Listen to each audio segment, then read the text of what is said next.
वाढत्या तापमानामुळे व शहराला पाणी पुरवठा करणाऱ्या विरचक धरणातील पाणीसाठा घटत चालल्याने नंदुरबार शहरात 10 मे पासून 2 दिवसाआड पाणी पुरवठा करण्यात येणार असल्याची माहिती नगराध्यक्षा सौ रत्ना रघुवंशी यांनी दिली। महाराष्ट्रामधील ही कदाचित पहिलीच पाणी कपात असावी।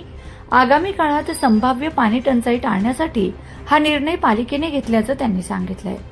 गेल्या महिन्याभरात शहरासह परिसरात तापमानात मोठी वाढ झाली असून यंदा तापमान 44°C पर्यंत पोहोचले होते। या उष्णतेचा थेट परिणाम पाणी पुरवठा व्यवस्थेवर होत असल्याने शहराला पाणी पुरवठा करणाऱ्या झराळी येथील विरचक प्रकल्पातील पाणीसाठा बाष्पीभवनामुळे दिवसेंदिवस कमी होत आहे। पावसाळा जूनपर्यंत अपेक्षित नसल्याने उपलब्ध पाण्याचा योग्य वापर करण्यासाठी हा उपाय करण्यात येत आहे। नगराध्यक्षा रघुवंशी यांनी नागरिकांना पाण्याचा अपव्यय टाळून काटकसरीने वापर करण्याचे आवाहन केले आहे। पाणी पुरवठा हे धरणांमधून सोडवण्यात येत आहे, म्हणून तो पिवळसर पाणी येतं। काही काही तक्रारी तर त्याच्यावरती उपाययोजना पण सुरू आहेत आणि आम्ही 10 तारखेपासून 2 दिवसाआड पाणी पुरवठा करणार आहे।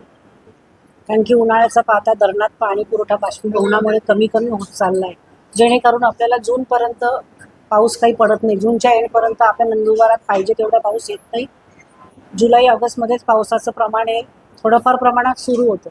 त्या अनुषंगाने भविष्याचा थोडासा 2 महिन्याचा परत विचार करून मे जून जुलै, आता मे तर सुरूच आहे, जून जुलैपर्यंतचा भविष्याचा विचार करून 10 तारखेपासून 2 दिवसाआड पाणी पुरवठा होणार आहे। तरी माझ्या म्हणजे सगळ्याच नंदुरबारकर वासियांना विनंती आहे की पाण्याचा अपव्यय टाळावा।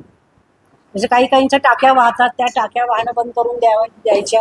अंगणात पाणी सुरू राहतं, पाणी अंगणात शिंपडणं, पाईपमधून पाणी असंच वाया टाकणं, तर जेणेकरून त्याला थोडंसं ब्रेक दिलं पाहिजे।